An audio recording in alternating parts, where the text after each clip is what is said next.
there's many different places you can find them. The website that I found, my very first one, was va4u.com, va4u.com. Sammy is a student of mine here in Houston, and when he found out that I was teaching about virtual assistants, he said, "Hey Tim, I have a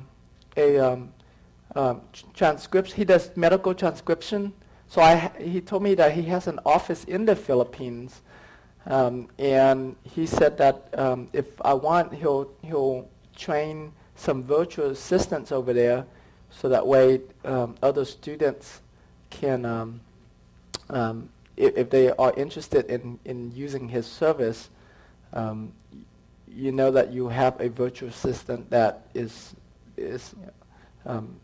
somewhat knowledgeable of real estate, and more specifically about flex option. They know how to call flex option. They know how to run comps, things of that nature. So va4u.com, Craigslist.org.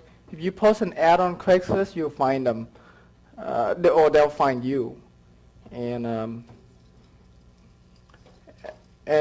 so the first two websites are places that you go and find them yourself. When you find them yourself, I mean, there are pros and cons with that. The pro is that you can find them at a better price because you're dealing with them directly.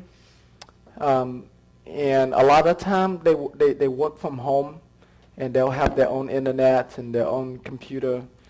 The cons, the disadvantages, is that you have to do a better job at pre-screening them. Like the first one that I hired, I thought she was really good, so I promoted her to a management position. She hired more staff for me, and then later on I found out that she was cheating me. Our agreement was I would pay her a high amount, and I'll pay the other one, a certain amount, and she would then go and pay them half of what I pay her for them. And so that was one issue. And then another issue was I would send them her payments just like normal, and she would delay their pay for like sometimes a month, sometimes a month and a half, and she blames it on me for not sending the payments. And so I didn't find out until a couple of them quit, and then they contacted me and told me what was going on.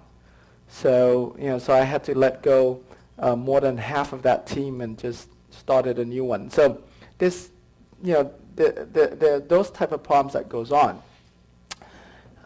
There are companies out there like Sammy that will find them, preview them, pre-screen them, pre-interview them for you, and then you do the final interview and you decide if you want to take them on. There's another company called globalsky.com, global-sky.com. It's a much bigger company, so they charge more. Their pricing starts like $1,200 a month, which is what's 1,200 divided by 160? Huh? Yeah, less than $10 an hour. But so it's still inexpensive. But a pretty big company. Some of their clients are like Microsoft, but it's a bigger company. Sammy, depending on the experience of the agent, he charges anywhere from $800 to $1,000 a month, which is still pretty inexpensive. $800 a month is like $5 an hour, okay? Because they work 40 hours a week, 160 hours a month. If you find them on your own, so this is how much this is how much it would cost if one of these companies, if you go through one of these companies. Oh, another website I forgot to give you is bestjobs.ph. PH is for Philippines, is their domain name. Bestjobs.ph. It's like a monster.com here, where you can go and view their resume. Yeah.